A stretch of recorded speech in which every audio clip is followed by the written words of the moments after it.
Souvent, je vous parle d'une thématique qui me tient particulièrement à cœur, et c'est celle du regard, où je vous dis, c'est hyper important, c'est même crucial de connecter votre public par le regard. Alors on peut en fait le comprendre de plein de manières différentes. D'abord, je voudrais vous rassurer sur le fait que je ne vous demande pas, je ne vous propose pas de scruter votre public. Ok. En fait, ce que vous m'entendrez souvent dire, c'est offrez votre regard aux personnes qui sont là pour vous écouter. Je m'appelle Gilles Viernick, et je suis le fondateur de The School of Speech et d'Impact Academy.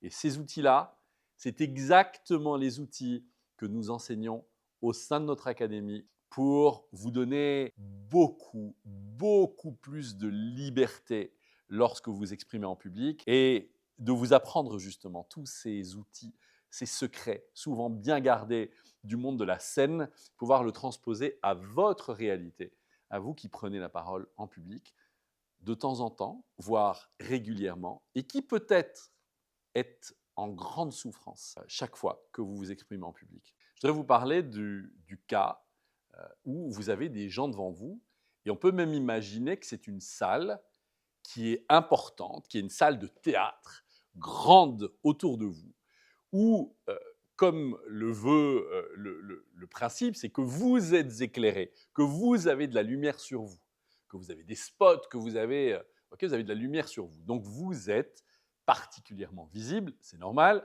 Vous êtes le centre focal sur lequel vos spectateurs, votre public va mettre son intention, va poser son attention pour écouter, découvrir, se passionner par votre message. L'éclairage est sur vous. Et comme l'éclairage est sur vous, il y a beaucoup de chances que vous soyez un peu ébloui.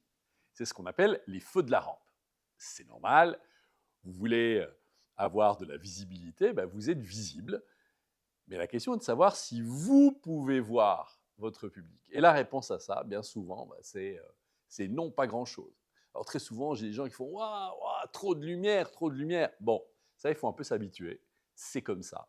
Ça fait partie du job, ça fait partie du métier. Et puis, au bout d'un moment, vous allez voir, on y prend plaisir. Parce qu'il fait bon, il fait chaud. Et c'est une autre occasion de kiffer, en fait, votre présence sur scène. Mais passons cela. Vous avez cet éclairage sur vous qui ne vous permet pas de voir grand-chose. Donc ça peut rentrer un peu en contradiction avec l'idée euh, de regarder son public.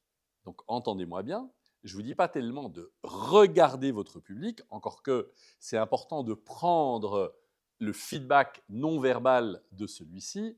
Alors me direz-vous, mais comment on fait? Comment on fait pour voir son public quand on est ébloui? Évidemment, on ne peut pas voir tout le monde. Et bien souvent, ce qu'on voit, ce sont les premiers rangs qui sont là, juste après le bord de scène, au-delà de ce qu'on appelle le manteau d'Arlequin, qui est donc ce cercle qui entoure avec le grand rideau. Vous pouvez voir comme un rideau de scène qui est derrière moi ici. Et donc, vous allez avoir comme échantillonnage du public les 2, 3, 4 premiers rangs, et en général, eux, par la réflexion des spots qui viennent sur vous, ou sur la scène, vous allez les voir, vous allez les apercevoir.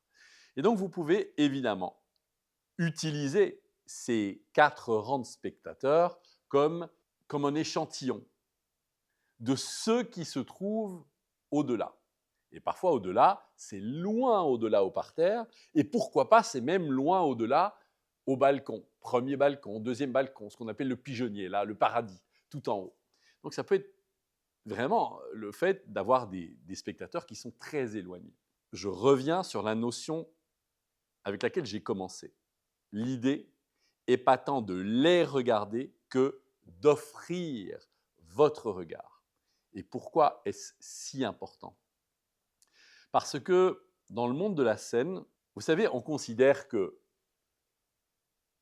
ce mur au-delà de la scène, enfin, qu'il y a un quatrième mur. Donc vous êtes sur scène, il y a le mur du fond de la scène, il y a ce qu'on imagine le mur du côté court, c'est quand on est sur scène du côté gauche, et du côté jardin, quand on est sur scène, c'est du côté droit. Et puis, il y a un mur imaginaire qui se passe lorsque vous êtes spectateur d'un spectacle, d'un opéra, d'une pièce de théâtre. Vous voyez une scène qui se joue, mais c'est comme si vous n'existiez pas. Et donc, il y a ce qu'on appelle le fameux quatrième mur. Quand vous êtes, vous, conférencier, conférencière, c'est évidemment autre chose. Vous brisez ce quatrième mur et vous vous adressez directement au public. On parle des yeux comme du regard, comme des portes de l'âme.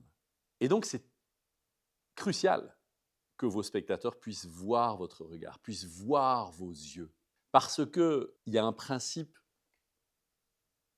un effet qui a longuement été développé par des chercheurs en psychologie et qui disent que lorsque le public peut voir vos yeux, il peut à ce moment-là s'identifier à vous. Lorsque vous êtes un personnage, s'identifier à ce personnage et donc ressentir à l'intérieur, dans le corps, dans le cœur, dans l'âme, tout ce par quoi passe ce personnage. Et lorsque vous êtes oratrice, lorsque vous êtes orateur, de pouvoir s'identifier à votre message et donc à vous par le biais de votre message. C'est pour ça que c'est si important d'avoir le regard sur vous. Votre regard vers lui pour pouvoir prendre l'échantillonnage de spectateurs qui sont là et sentir comment il se sent, sentir comment il est avec vous, est-ce qu'il apprend quelque chose, est-ce qu'il découvre quelque chose, est-ce qu'il est curieux de quelque chose, est-ce qu'il est plutôt en réticence par rapport à ce que vous dites, est-ce qu'à tout moment, vous savez où en est ce fameux échantillonnage de public, ce qui ne vous empêche pas d'avoir votre regard là et là, pas seulement rivé sur les 4 premiers rangs, mais aussi à gauche, à droite, au-delà, au-dessus, beaucoup plus au-dessus, pour prendre ce public avec vous et que eux puissent voir vos yeux.